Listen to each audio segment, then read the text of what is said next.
So I'm going to show you how to work with a confrontational horse in a way that is non-confrontational. So we're not going to add gasoline to the fire in the way that we work with this horse. So he is fairly braced in the neck, and his habit is to come toward me with his front end or a front leg to defend himself. So I'm going to show you how to ask him to change directions without bringing up his defensiveness as much as possible. So I stepped over to the right there and stepped out of his space as much as possible and made a big opening for him to go through.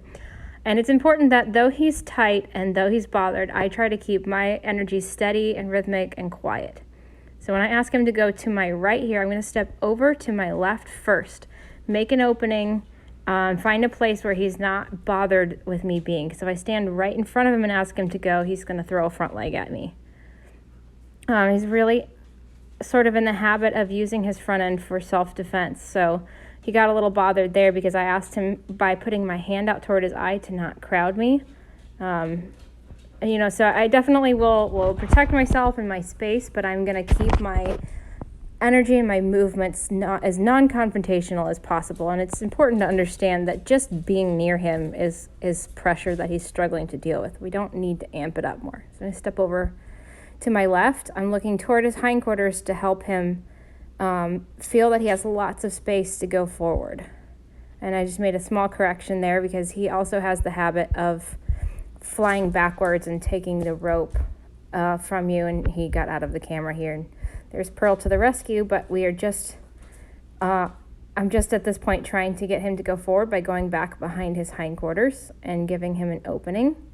And again, even if he gets confrontational, I give him lots of room to go forward.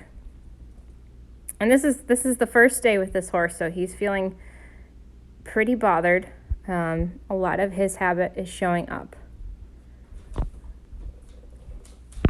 So I make corrections when I need to, but I try not to be confrontational as much as necessary.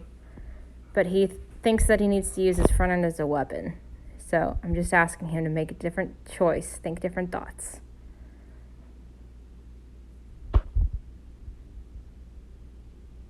Sometimes it doesn't start out beautiful, but if I just consistently give him a picture to follow, step over to the left, ask him to go forward.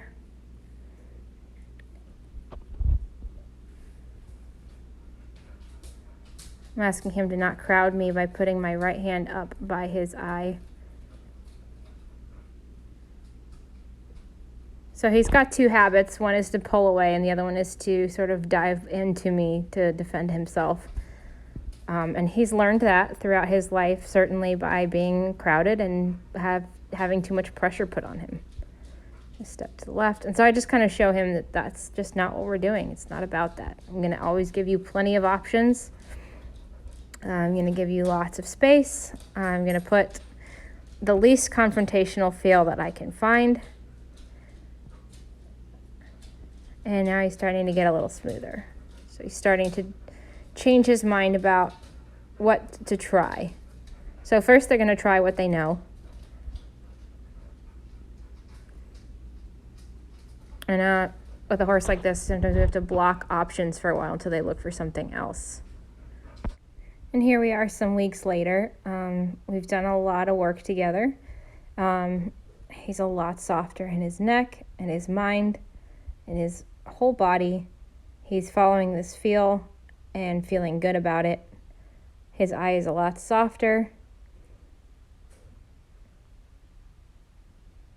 And he's not nearly as offended by my body position.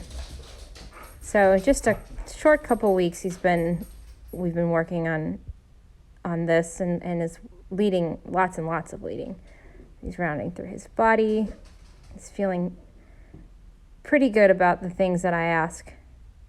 And then when I leave him a moment there, he releases, which is wonderful.